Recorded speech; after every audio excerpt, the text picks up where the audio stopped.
સમાચાર સુરેન્દ્રનગરમાંથી કે જ્યાં રામગઢ ગામના ખેડૂતોનો વીજ વિભાગ સામે વિરોધ છે। વીજ વિભાગની કચેરીમાં જ ખેડૂતોએ ખોટી રીતે દંડ ફટકાર્યો હોવાથી વિરોધ કર્યો। 85 ખેડૂતોને ખોટી રીતે વીજ ચોરીનો દંડ ફટકાર્યો હોવાની વાતને લઈને વિરોધ છે। થોડા સમય પહેલા ખોટી રીતે 1 કરોડનો દંડ ખેડૂતોને આપવામાં આવ્યો હતો। ખેડૂતોએ ખોટી રીતે દંડ આપ્યાની રજૂઆત બાદ તપાસમાં ખુલાસાઓ થયા હતા।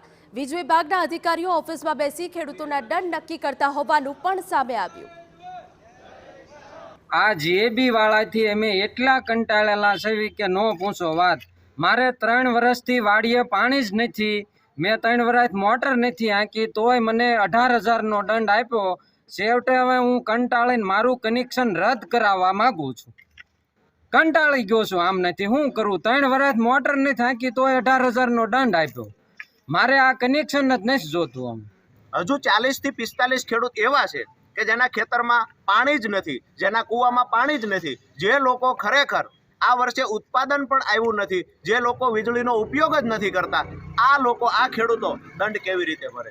આજે અમે અહીંયા અધિક્ષક ઇજનેરને રજૂઆત કરી છે અને અધિક્ષક ઇજનેર દ્વારા આવતી 3જી તારીખે કાર્યપાલકને સાયલા મોકલવામાં આવશે અને ત્યાર પછી ખરેખર જે ખેડૂતો નિર્દોષ છે એ ખેડૂતો માટે કાંઈ ને કાંઈ ઘટતું કરવામાં આવશે, આવી બાહેધરી આપવામાં આવી છે। જે ખેડૂતોની રજૂઆત છે જે અગાઉ પણ આવ્યા હતા આ જ બાબતે અને 1.25 કરોડનો દંડ કોઈને આપવામાં આવેલો જ નથી। દંડ જ હમણાં 15 દિવસ પહેલાં આપવામાં આવેલો છે અને જે કંપનીના નિયમ મુજબ આપવામાં આવ્યો છે।